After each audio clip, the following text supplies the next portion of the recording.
This is a very, very important podcast that we are doing for parents who are constantly worried about their children's health. Children go to sleep very late and they are waking up quite early. And then what is happening is it is disrupting their circadian rhythm. Children are supposed to get enough sleep, maybe around 10 hours ideally. They are on their phones or in some kind of a digital device, still they go to sleep. So the blue light is impacting how the melatonin is functioning, the sleep hormone is functioning. So the quality of sleep is very poor. What children take in their lunch boxes is very unhealthy in most cases. If they don't have enough oxytocin, just think about it. How can they feel bonding or anything, any connection with their even their family members or friends? If they do, our children's health is not optional. It's not something that we need not think about. This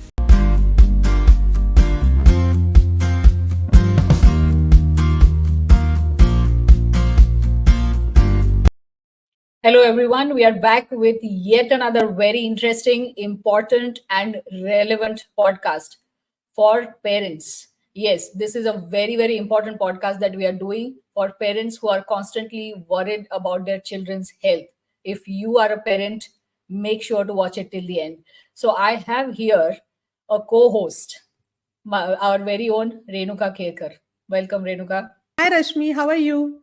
I'm good. How are you? I'm good. How are So, your what's the children? topic? What's the topic today's podcast, How are your Rashmi? kids? It's all about our children.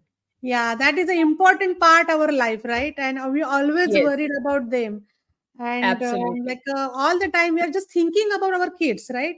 Not about Yes, we are not thinking about ourselves, but always that, oh, he has done his study or not, he has eaten food or not, he has slept or not. Like all the question is related to the kids, and this is a really really important topic as a parent, right? yes, Who are the absolutely. parents who have a kids and they are always worried about the so many questions. So I think I'm also here, I'm also having two kids, right? And I'm having so many questions all the time in my mind. I am a curious George in our team, right? So Yes. many questions. So this is a really good topic. So I just want to ask you some question, because right now the kids life is so busy. They wake up early morning, they have the school. We used to have a school around like a 7 o'clock school, end at 12 o'clock, like we have that much time of the we are in the school. But nowadays the school timing is completely different. They started at around 8 o'clock and they ended around 3:30 or 4 o'clock, right? And after Yes. coming from the school, they have extra classes, extracurricular activities, and then homework. Like we are Indian parents all the time nagging to the kids with, oh, have you done this or not? And we never have enough to ask, like, oh, you have to study hard, you have to do all this stuff. And then end up after that they say that, oh, we want to do some kind of relaxation. And what the relaxation they ask us? To watch some TV cartoons or something, or have some time for the mobile. Yes, absolutely. Yeah, and then end up with the late night sleep, and again early morning wake up. So this is like a kind of routine they are following, and I think this is the somehow the same, more or less, for all the kids right now. So what do you Yes. think, like what these kind of lifestyle does this impacted their overall growth? What do you think So this about is in a the very microbiome important aspect question. basically? Yes, this is a very important question, and I'm going to answer it. So, just a little bit about myself. I have a master's in microbiology, a PhD in molecular genetics, and I've worked on cancer research for several years. After that, I started focusing on nutrition and the gut microbiome. So, if I'm going to answer these questions, they are from the point of view of not just from being a mom, but also a scientist. I read all of the latest publications, I follow all of the ancient practices, and taking everything into consideration, these are the answers that I want to give. That if we look at the daily schedule of any young child, and this is a pattern globally, it's not just isolated to India, we live in Qatar, it's the same here, that children go to sleep very late and they are waking up quite early. And then what is happening is it is disrupting their circadian rhythm. Now if we talk about the circadian rhythm or the body clock, that is the time when all of these processes have to be established. It is very important for the growth of the children. And what tends to happen is children are supposed to get enough sleep, maybe around 10 hours ideally. How many children do you think are getting that much sleep? The quality of sleep is very poor because they are on their digital devices till late at night, either working on their laptops on their homework or whatever it is for high school children or even young children, or they are on their phones or in some kind of a digital device till they go to sleep. So the blue light is impacting how the melatonin is functioning, the sleep hormone is functioning. So the quality of sleep is very poor. Is the same in adults, by the way. And when they wake up, they are not well rested. They have to wake up very early, and then just a half an hour before school they're rushing. And then in that time, in that short period of time, they're forced to eat something for breakfast. So the breakfast is not healthy, the time is not right, because what tends to happen is within 1 hour of waking up, melatonin is still there in the body. So the sleep hormone is still there. It takes an hour for that melatonin to clear up. And when we feed ourselves during that time, what happens is blood sugar is released in the bloodstream, and melatonin actually suppresses insulin. It can prevent insulin from being secreted. So what happens is the blood sugar has nowhere to go. It is accumulating in the bloodstream, and that causes insulin resistance. So it's a pathway to diabetes. Oh, So really? just think about how dangerous this trend is, that children are eating, even adults are eating within 1 hour of waking up, because of this shortage of time, that they have to get ready so fast, and they have to eat so fast, they have to cram food in their mouths. So there are so many different problems. The breakfast is not healthy, because if children are eating cereals or white bread or things like that for breakfast, bread and jam or peanut butter, there's a lot of empty calories that are going in their bodies early in the morning, and that is released as sugar. So there are several problems in this, just if we look at the circadian rhythm at the beginning of the day. Oh, And really? then we continue with this throughout the day. What children take in their lunch boxes is very unhealthy in most cases, because parents think they know what is healthy. But if we start breaking down, for anybody who we talk to, usually the parents are able to figure out that what they have been doing is actually very, very unhealthy. And even if you remove those on the side, whoever thinks they are healthy, you see many people taking things like chicken nuggets or frozen fries, or something that can be heated quickly and given as lunches. So that's not going to provide any kind of nutrition to the child. So, Rashmi, you are bringing a really, really important topic here about the what children are eating in their lunch. Because because my one kid, he is like a homemade food, so I'm giving him like a tiffin box. But another one, he loves to have the canteen food. And where I'm living, it's all the time the weather is not good, all the time the cold weather. And some parents feel that, okay, instead of giving any homemade tiffin which is very cold while they are eating their lunch, they prefer to give them food at the school. But what you are saying, that the chicken nuggets, fries, then pastas, and all this stuff like a processed food, it's not a, like a no one can cook themselves at that point. Because normally nowadays the schools have the kind of tiffin services inside their schools as well, like a some kind of agency, they created the lunch boxes basically, and they provided into the school. These are the things are going on. And I don't know, like what you are talking right now, that these are the not food healthy. So how come the schools allowed this kind of food in the schools? I'm little Yes, bit so there are now two things more here. worried now actually. There are two things here. A very important point that you brought in. There are many schools that are just trying to make extra money by saying that, oh, we are going to provide lunch. So some schools actually do not allow kids to bring their own lunches. Yeah, It is mandatory to eat in the school. And how do you control that? They are giving pasta that is not whole wheat. They are yeah. giving bread that is not whole grain. So they are giving many of these things that are not wholesome, that are processed, that are going to just give a rush of blood sugar, and you cannot even do anything about it. There are many, many schools that do it, and just because parents think that, oh, their children are going to get fresh hot meals, they end up giving their children these processed foods. Yes, they are processed. They're not the same as what comes from a healthy lunchbox made at home. So it is very, very different. So you start the day like this, and then you go and have this supposedly healthy, warm lunch at school. It's not going to give any nutrition. How many vegetables are going to be in it? How much fiber is going to be in it? How much protein is going to be in it? So the kid has started the day without any protein, without anything healthy, and then middle of the day, which is supposed to be the best meal of the day, Yeah. that should be one of the heaviest meal, and this is what they are getting. So where are they getting the nutrition from? How are they going to build their bodies, their brains, the omega-3 fatty acids, the healthy fats, the lean protein, and whatever else that I just talked about, the vitamins, minerals that have to come from fresh fruits and vegetables? They are getting none of that. Okay. So I want to talk about another topic, like let's see, some parents are giving the homemade lunch boxes to their kids. But what Yes. is happening, like right now the lifestyle is very, like people are so busy, like I am also working mom, and like I have to make the lunch boxes for the kids, and after that I have to go to the office, something like that, and I also was in very hurry. So what should I normally make? Chapati with some kind of sabzi inside that, or like a paratha or something, but not that much kind of variations, because I know my kid can eat that food nicely. But because my kid doesn't eat salads or something, I never give them as in the tiffin box.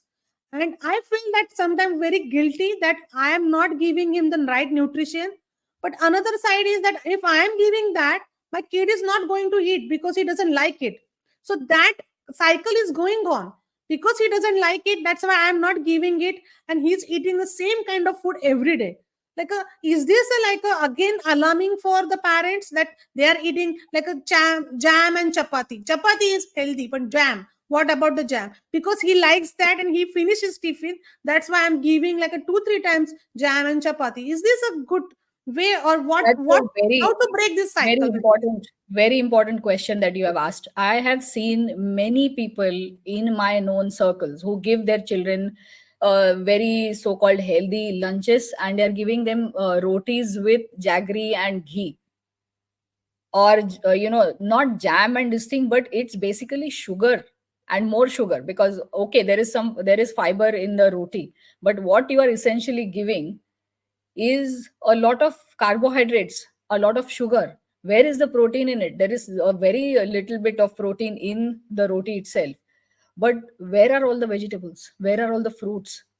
How can this be a source of nutrition for the children just because the child is finishing it? Is that the objective of a growing child whose organs are developing, whose bones are developing, whose muscles are developing, whose nervous system, whose brain is developing? Are you going to feed that child jaggery just because the kid is finishing his lunch? Is that the objective? So that is very, very shocking. And you pointed out very rightly that a lot of people tend to give the same kind of things to their children because it is easy to prepare, it takes a shorter period of time, and the child finishes it. Yeah. But let me tell you that if we always talk about a diversity of the gut microbiome, how we need a very diverse kind of a population of these germs or the microbiome, that we are that is our invisible organ, and we need all of these different functions from different germs. So the best way of getting a diverse microbiome or a healthy microbiome is to eat different kinds of foods. And if any child is eating the same kinds of foods, his microbiome cannot be very diverse, it cannot be very healthy. So for a child to be healthy, it is important for the parents to try and introduce as many different types of food groups, or different types of fruits, different types of vegetables, millets, lentils, cereals, nuts, seeds as possible. So it's not something that's easy, I know, as a parent I get that. But then if they're not eating in their lunch, try at dinner. The kids are at home. So Yeah. if they try something 3 or 4 times and then they develop a liking for that, start giving that for lunch. Hmm. So that is an easy trick that I have used and it has worked. So it. And then if we make a list of things with the children, if we sit down with them and negotiate that, okay, this is what your lunches are going to be for the next 1 month, for example, and these are balanced. You can get protein or you can have vegetables, like for example, you have noodles, You buy whole grain noodles and then you put mixed vegetables in it, and it can be frozen vegetables, you don't have to chop vegetables, and then add tofu in it, some source of protein. You can do the same with pasta. You can add paneer for some things, tofu for some things. There are many other different sources of protein. You can even have lentil pasta. So Yeah. you can work all of that out with children. They are learning about nutrition or some kind of basic things or food groups, macro and micronutrients at school. So make them correlate that with their own plate. Yeah, like another thing, Rashmi, like I want to introduce here that the culture in the school. So what is happening? No school will tell you that okay, what should you eat and what not. Okay, but the social pressure in the school for the kids to be like if I have a daughter of like a teenage, right, and she's thinking that I don't want to be get fat or something, and if I eat a lot, I'm getting fat. This is the always going in their mind, and they are not eating properly. They are eating less. Means I'm not saying that they doesn't like the food, but they are eating very less because that social pressure that I don't want to put on the weight.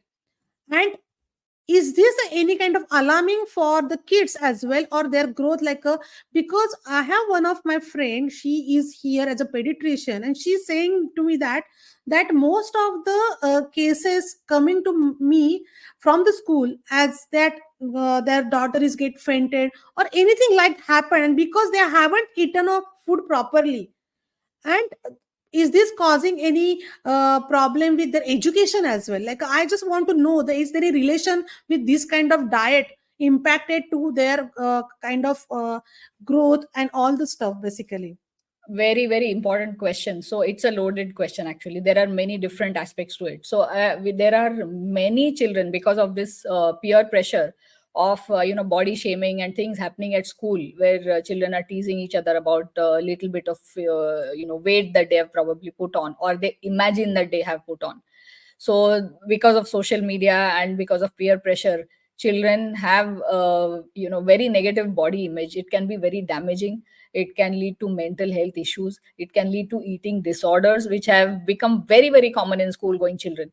And what is happening here is that when they do not eat enough food, now what if I tell you that in order to lose weight, people are asked to eat enough food. They cannot eat less and lose weight. It is not possible. Because what happens when we eat less than what our body needs, our body thinks that it is in a starvation mode. Cortisol is released, the stress hormone is released, and what cortisol does, it makes the body store fat. So when Okay. we are not eating enough, and this happens in children also, when they don't eat enough, the body goes into this mode of where, oh, I'm starving, I don't know when the next meal is going to come from, so let me hold on to what I have now.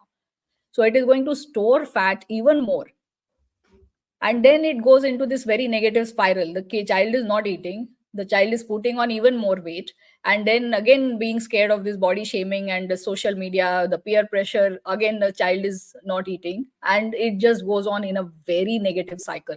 So parents, if you have your children who are obese, overweight, or have this negative body image, it is your duty to explain this to them and talk to probably teachers to have a healthy culture. Discuss this with other parents. I'm sure a lot of other parents also have the same issue. It Yeah, is in like our hands to change this culture. so another thing is that like you are telling me all the things which is really really really important for as a parent, but I want to talk to you about as a being a parent and parent situation, like a parents wants to give their kids a nutrition food everything, but kid doesn't listen nowadays. Okay, they doesn't listen. They are cranky because they doesn't have a good nutrition food. They are getting cranky.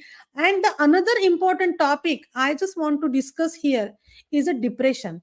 Like a school kid is having some kind of depression. Why these things is coming in the picture? Because I never heard when we were in the school, right? We never had this kind of discussion in the school that I am going through any depression or something. My school teacher were very strict, and my parents were like whenever I do any complaint of my teacher, my parents always take my teacher's side, never from my side. but I never get any depression on that time. See, my dad and my mom is not giving any support to me. My teachers, they, but I never get kind of any depression word in my life that time. So why these things, like a school going kid, growing kid, having this kind of depression? Is it relation with the food as well? Is depression is related with the food? I just want to Okay. ask this So question. very important question again. So it's, yes, it is very, very related to food, but it is also related to all of the other things that are going on in their lives, like the disruption of the circadian rhythm. Now, what do we need for making neurotransmitters in our body? The things that are making us depressed, the chemicals that either keep us happy, keep us in a good mood, and keep us relaxed, or if we are talking about these hormones or neurotransmitters. So I'll give some examples like gamma aminobutyric acid. It is the hormone that makes us relaxed and calm. It's like a break on our nervous system. So whenever we feel anxious, when we have enough of gamma aminobutyric acid, it keeps us relaxed, it keeps us calm and composed. Then there is serotonin, the happiness hormone, which makes us feel happy and content. There's a level of satisfaction that we have, oh, that everything is fine in life. Then there's another hormone called sorry, what is the name? There is oxytocin also, which is the hormone. It's called a love hormone, but it is also responsible for feeling bonding. We feel this connection with other people. Really? And then, yes, so So, if we are talking about all of these different hormones, and you think about these hormones not being made because we are not getting the right kind of nutrition, because we don't have the right kind of germs to help us make these. Even melatonin, the gut microbiome plays a role in how melatonin is made, or how we respond to it, the receptors of melatonin. So all of these neurotransmitters that are impacting how we feel, how we perform, academic performance in children. So just think about it. If they're restless all the time, if they do not have gamma aminobutyric acid, they are going to be restless. They cannot sit in one place. So they oh, cannot focus on their studies. If they don't have serotonin, they cannot feel happy, or whatever. If we talk about dopamine, the hormone that makes us feel rewarded when we do something, like for example, a child is studying for some time and he gets that feeling of being rewarded. Yes, I have completed this body of studying, and now I can focus on something else. I can do something that I enjoy, or whatever. That feeling of being rewarded is just not going to come. okay, means these are the food has so many connection with this thing. I feel I'm living here from last 18 years. I have seen that when we do have parties at home and other people's places, I see that the teenagers, okay, mostly teenagers, they don't interact with the adults. They don't interact with any others.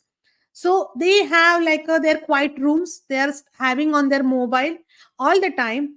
They are supposed to be very social people, right? They are the young kids, but they are Yes. all the time engaged with the social media rather than having the actual interaction with the people. And that also causes, the food is causing, giving them that kind of feeling, like a bonding and all this stuff. It's a very interesting information, Rashmi, you have shared with Yes. me So today it actually. is, isn't it very interesting that if they don't have enough oxytocin, just think about it. How can they feel bonding or anything, any connection with their, even their family members or friends? You see a group of so-called friends now in school Yeah, or college or whatever. Anybody who has a cell phone is going to be looking at the cell phone, not talking to their friends, yeah. because that feeling of bonding is just not there. And then where are they using up their dopamine? If they have enough dopamine, the reward hormone, they're going to scroll on Instagram reels, watch something on social media, and then they're going to burn up that dopamine. So they will never have enough, because they are on that social media all the time. So not only is it not made, but they're burning it up.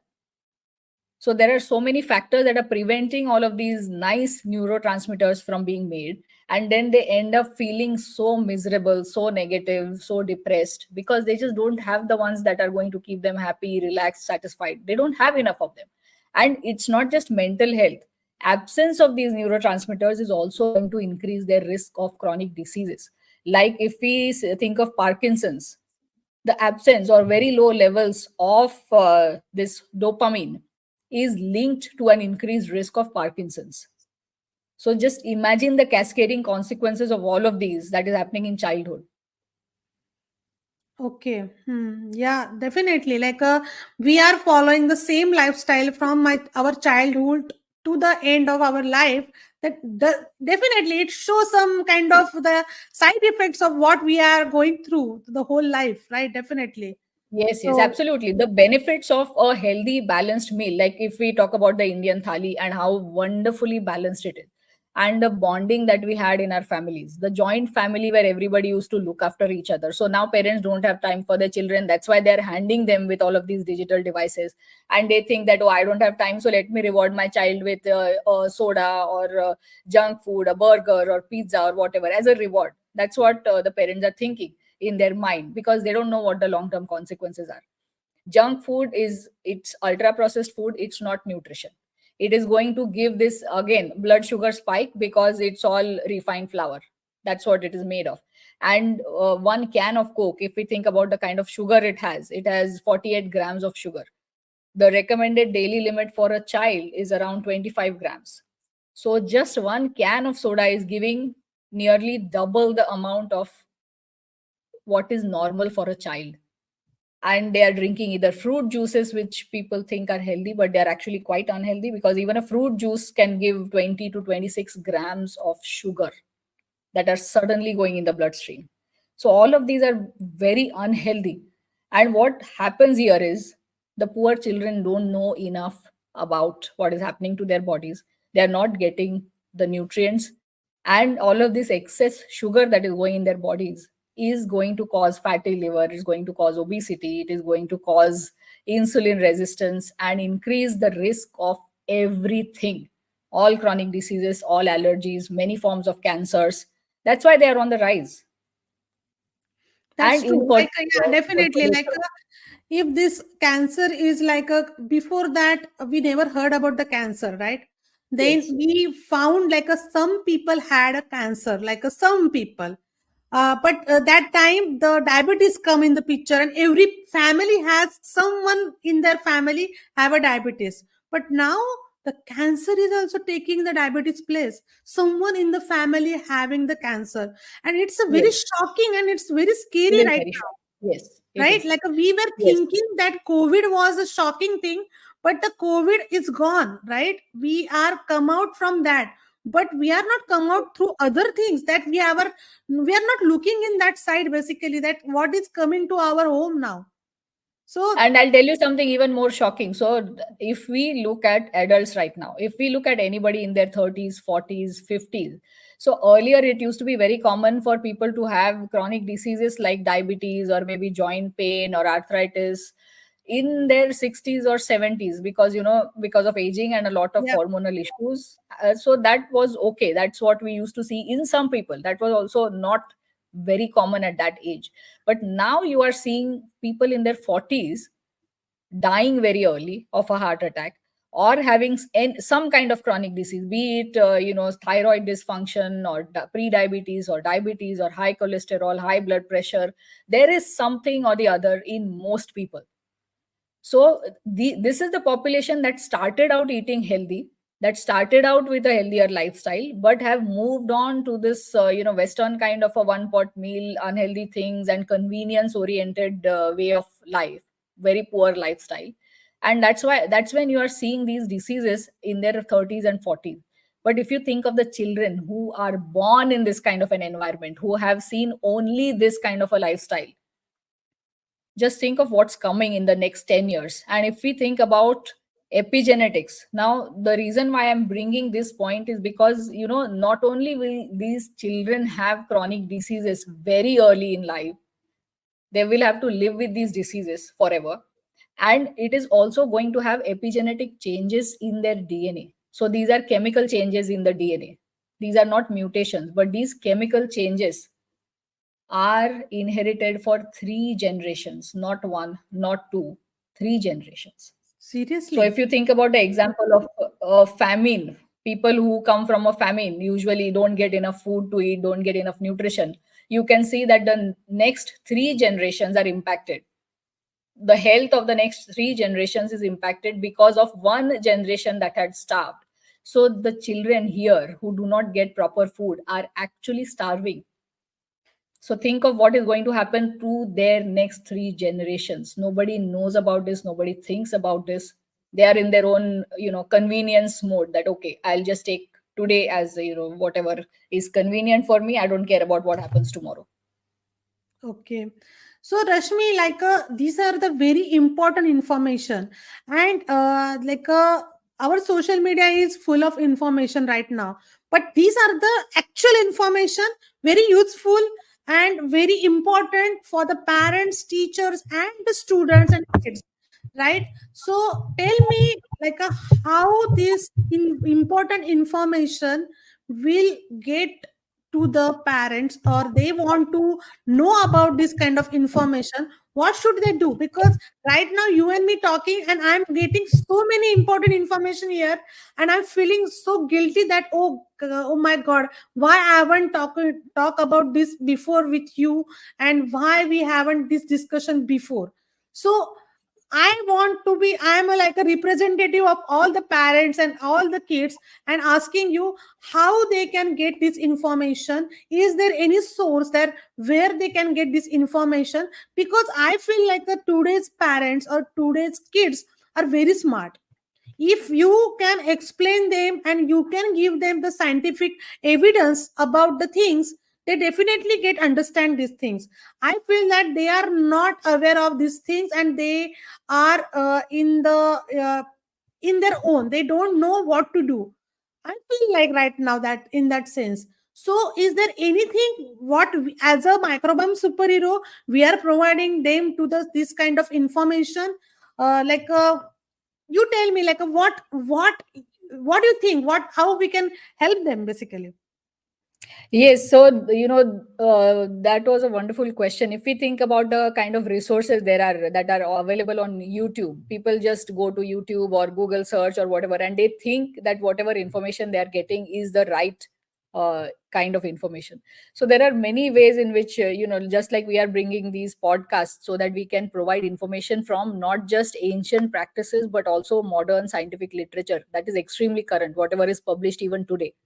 We are bringing all of that, and on this platform we are providing information that is relevant, that is usable, that comes from experts who understand both ancient practices, who are following all of those, and modern medicine. So it is very important to take children into confidence, bring them also. We have one very wonderful app, Microbiome Superhero, that we have developed for children to improve their habits. So when they play games or when they solve the quiz, now I have used that on my own children, and I often hear from them that, oh mom, you are making the same kinds of things. For a diverse microbiome, we actually need to eat diverse kinds of foods. So that's when we realize that this is actually working. It is coming from the children, it's not going from me to them. So they are using this kind of information, and they are telling me that, oh, whatever I'm eating is not that healthy. Maybe I should incorporate something else. Maybe we should change something. So there is a way of teaching children, giving them the right kind of information. We do webinars also for parents and even children, so that they can learn more about this. We have a lot of podcasts, and we will bring pediatricians also to give even more information, endocrinologists to give even more things about what can happen, what kind of hormonal imbalances can happen in children, what are the problems that we are going to look at in the future if we do not continue, if we do not go back to our roots, if we do not follow healthy practices. I think this is a good idea. And as you mentioned, that we have developed the app for the kids. And I think that app definitely, because we are worrying about these things, and that's why we build that app, right? And Yes. it's the overall health for the kids. Like they need to do some meditation. I don't know, people never thought about that kids are doing the meditation. I don't know, these are the any homes they are thinking in that way. But yes, the meditation does always helps the kids as well to get relaxed in the relaxed mode as well, right? So we added Yes. the meditation, we have the quizzes, because no one wants to like write the paper and just listening the bhajan kind of thing, that oh, these two girls are talking about the nutrition thing and we just follow them. It's not like that. The kids need Yes. to explain in their own language. So that's why we build this application. And definitely, if anybody who is right now watching this podcast and definitely want to try, definitely try that app. And we are also improving, we are also adding the new things in that app, definitely. And I feel changing kids habits, it's a very very important. And before that, we have to change the parents habits as well. Absolutely. Maybe I was right going to now, add that. right now Yes. I feel like that right now I have to build the application to change the parents habits, and then they can follow and ask the kids to change their habits. So yeah, that is the thing. So I feel whatever conversation we have done today, it's a very important conversation. And who are watching this podcast, definitely let us know what do you think about this, and do you know this information before this podcast? If this information feel you it's a very important and very exclusive, please put it in the comment for us, that what else information, what are the new topics you want to address here with our podcast. We definitely help, because we are here to add one step towards the healthy lifestyle. What do you think? What do you want to give Absolutely. the ending line for this podcast? Absolutely. Our children's health is not optional. It's not something that, we need not think about. Convenience cannot come before our children's health. That is something that I have a very, very strong, thing, that children's health is, it's not optional. Show the right kind of examples. If I am eating healthy, if I am meditating, if I am exercising, and if my children see that kind of a healthy lifestyle, there is no reason why they are not going to follow the same. Yes, that's So true. don't tell your children, show them. Yes, definitely. So, on that note, we are going to end this podcast, but please stay tuned with us. We are bringing such topics, we are bringing the more experts in that field, and you definitely get more knowledge about how to do the right parenting, not a good parenting, but the right parenting, and help their kids basically. Thank you so much. Thank you so much.